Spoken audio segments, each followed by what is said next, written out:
शादी मेरी होती है, आपने जैसे मैंने अपने डिस्क्रिप्शन में आपको बताया हुआ है कि मेरी शादी हुई है चित्रकूट बुंदेलखंड जिला। ठीक है, बुंदेलखंड जिले में चित्रकूट के पास जगह है, बांदा डिस्ट्रिक्ट में, वहाँ हुई।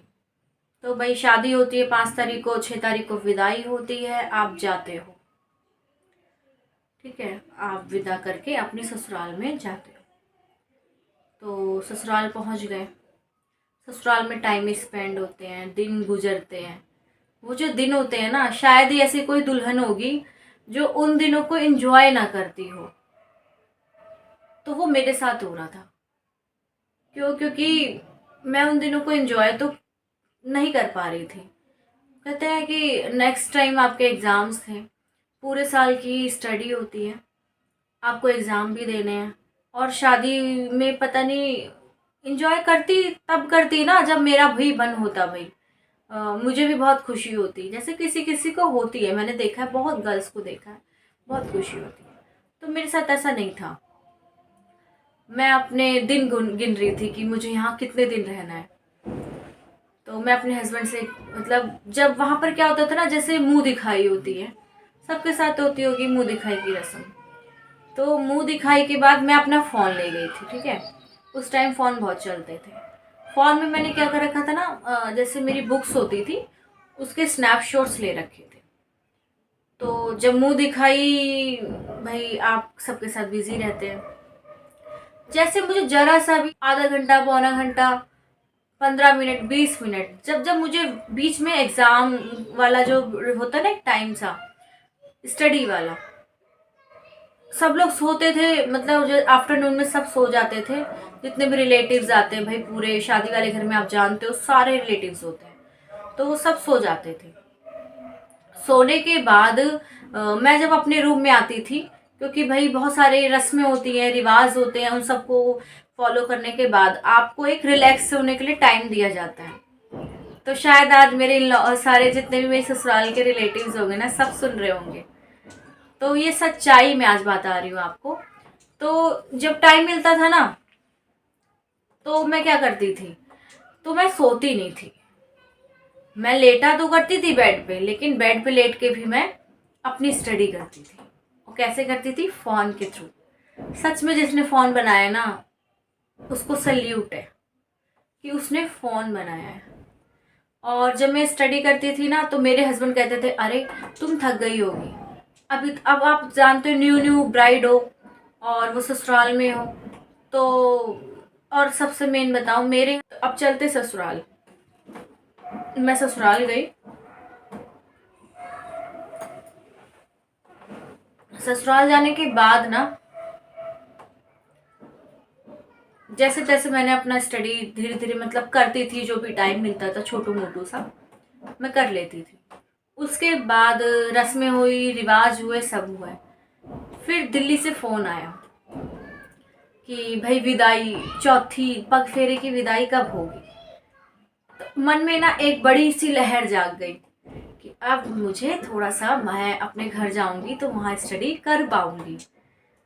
ठीक है जी, कॉल आ गया घर से। मामा, भाई और मामी लोग, सब लोग मुझे लेने गए, मतलब चित्रकूट गए सब लोग, मुझे लेने गए, मुझे लिवा के आ गए। जब मुझे लेकर आ गए, तो अभी तक तो मैं ससुराल की रस्में निभा रही थी, ससुराल में फंसी थी। पढ़ाई से मेरा कोई ज़्यादा टच नहीं हो पा रहा था, बड़ी मुश्किलों से मैं टच करती थी। अब जब मैं अपने मायके आती हूँ, तो मायके में भी कुछ रस्म रिवाज होते हैं कि जब बेटी घर आती है तो कुछ कथा वगैरह होती है। कथा होती है, कथा में सब लोग रिलेटिव्स आते हैं, सब आते हैं। तो मेरे साथ भी वही हुआ। मैं घर पहुंची और जब हम लोग घर पहुंचे, तो नेक्स्ट दिन मम्मी ने रख दी सत्यनारायण भगवान की कथा, कि जब घर आते हैं तो कथा रखते हैं। तो पहले तो मैंने मम्मी से ये कहा कि थोड़ा सा, कि मम्मी क्या हम इस कथा को पोस्टपोन नहीं कर सकते, मेरे अभी एग्ज़ाम है।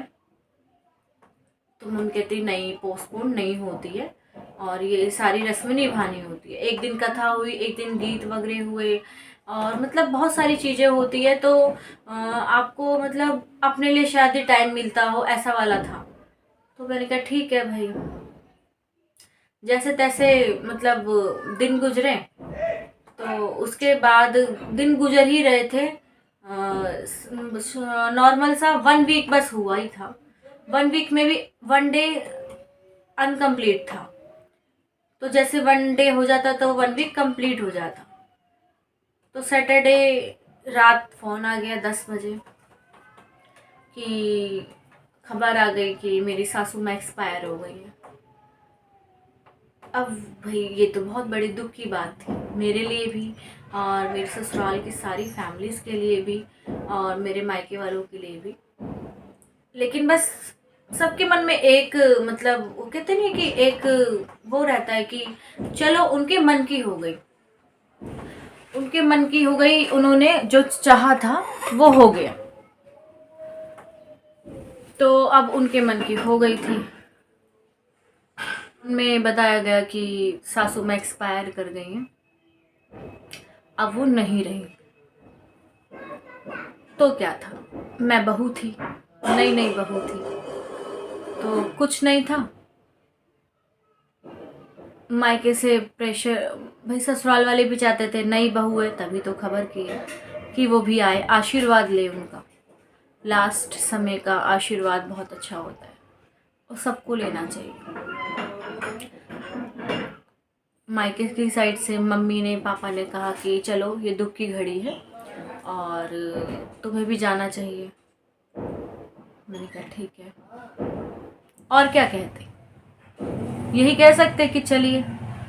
अपना सामान पैक किया, मतलब 1 वीक बस मुझे मिला, उसमें भी मेरे घर में कथा और पूजा, और एक दिन मम्मी को गंगा जी नहाने जाना, मतलब बहुत सारी, मतलब आप समझ लीजिए 1 वीक में भी ना शायद मुझे 1 डे भी अच्छे से मिल पाया हूँ स्टडी के लिए।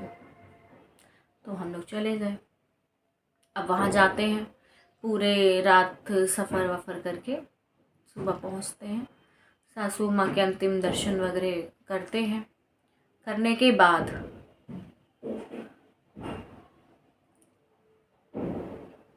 बाद अब क्या बोलूँ मैं,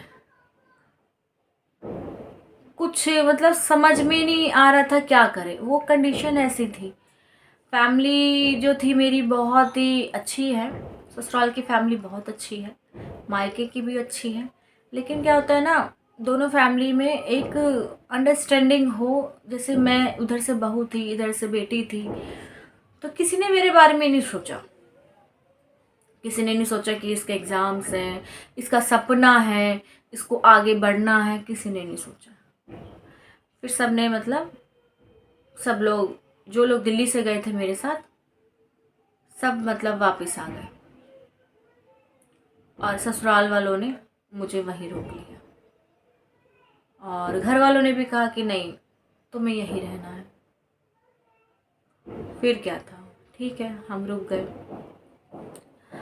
जब रुक गए तो रुकने के बाद भी बहुत सारी चीज़ें होती है। आप जो 13 दिन होते हैं उसमें आप कुछ भी नहीं करते हो, और हमारे यहाँ पर बहुत सारी डिफरेंट चीज़ें होती है। आपको मतलब कोई श्रृंगार नहीं करना है, कुछ नहीं करना है, कोई नया कपड़ा नहीं पहने है, वो सब मुझे मतलब एक्सेप्ट था, इट्स ओके। मुझे ऐसा कुछ भी नहीं चाहिए था कि ठीक है ये दिन ही ऐसे होते हैं, आपको अपने घर वालों की बातें माननी चाहिए। मैंने मानी। फिर क्या हुआ, करते करते करते करते एग्ज़ाम बहुत करीब आ गया। अब बहुत करीब आ गया तो फिर मैंने अपने हस्बैंड को बोला, सेंटर आ गया था और जो एडमिनिस्ट्रेशन कार्ड होता है वो मुझे लेने जाना था। क्योंकि वो अगर आप एक दिन पहले ले लेते हो, रिसीव कर लेते हो, क्योंकि पहले ना डाउनलोड वाला सिस्टम नहीं था, आपको खुद ही रिसीव करने जाना पड़ता था, सेंटर देखने जाना पड़ता था। तो मैंने कहा ठीक है चलो भाई, हम लोग भाई ये तो करना है। तो मैंने अपने हस्बैंड को कहा कि, और उससे मतलब समझ लीजिए कि वो दिन बस चल ही रहे थे, अभी पूरे हुए भी नहीं थे 13 दिन। तो जैसे तैसे मैं अपना स्टडी को बस टच किए हुई थी कि हाँ मतलब इतनी सारी, मतलब एक महीने में ना, एग्ज़ाम से एक महीने पहले में मेरे साथ, एक महीना क्यों 2 ही महीना समझ लो, जब से मुझे पता चला ना तब से मतलब दिमाग ना टेंशन।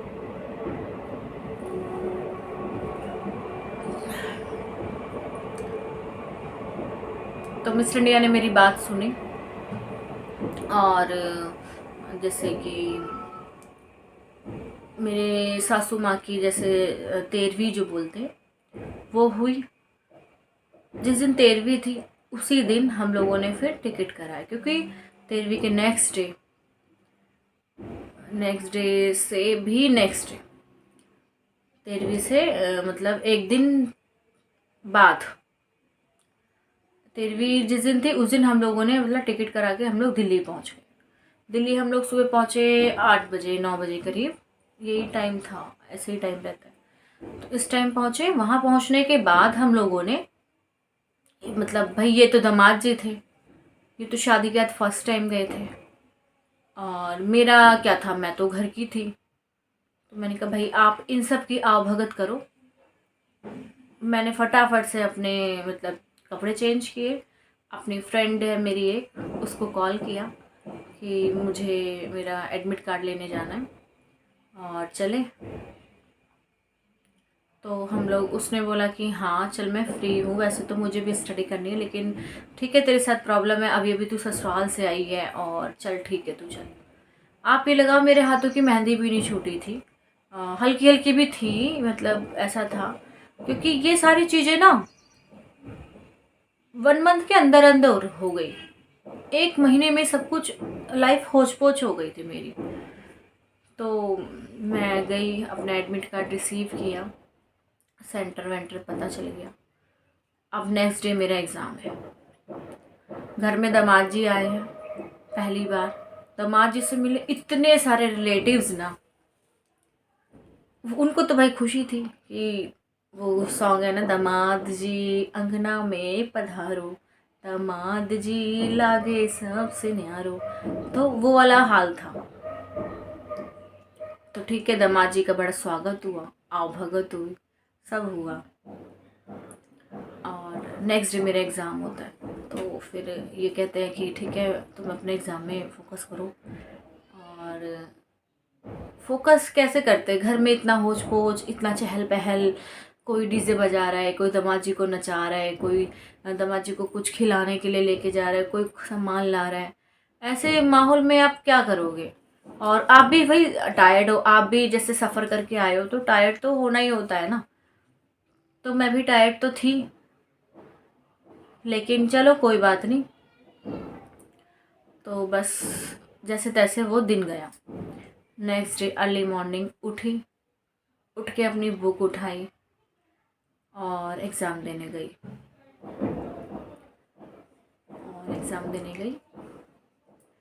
तो मेरी फ्रेंड मुझसे पूछती है क्यों, कैसा रहा तो उसको क्या बोलती कि कैसा रहा, इतनी मतलब कंडीशन थी कि क्या बोलूँ। हम लोग एग्ज़ाम देने बैठे और सारे एग्ज़ाम्स दे दिए। उसके बाद रिज़ल्ट आया। मेन तो पता है, ये जो लेवल था ना, ये लाइफ का सबसे डिफरेंट लेवल होता है कि आप बहुत सारे मतलब न्यू न्यू चेंज आते हैं आपकी लाइफ में, उनको एक्सेप्ट कर रहे होते हो, और फिर उन सबको एक्सेप्ट करते करते आपको अपने लिए भी टाइम देना है। तो जब रिज़ल्ट आया ना, तो मतलब रिज़ल्ट ऐसा था कि मेरी फ्रेंड कह रही थी अरे तेरे तो लाइफ में बड़ी सारी चीज़ें चल रही थी, फिर भी इतना ग्रोथ। और मैंने एग्ज़ाम पास कर लिया, सारे एग्ज़ाम पास कर लिए। तब जाके एक खुशी मिली कि हाँ चलो, मतलब किसी भी तरह पास हो गए। जब पास हो गए, फिर लाइफ की जो आगे की स्टोरी है, अब नेक्स्ट व्लॉग में आपको कभी सुनाऊंगी। आगे की जर्नी आपके साथ, फिर से आपके साथ अपनी बातें शेयर करूंगी। और अगर मेरी बातें अच्छी लगी हो, मेरे चैनल अच्छा लग रहा हो, मेरे से आप रिलेट कर रहे हो, तो ज़रूर कमेंट करिए और सब्सक्राइब करिए। पसंद आए तो लाइक कर देना और शेयर भी कर लेना। ओके, मिलते हैं नेक्स्ट व्लॉग में, बाय बाय।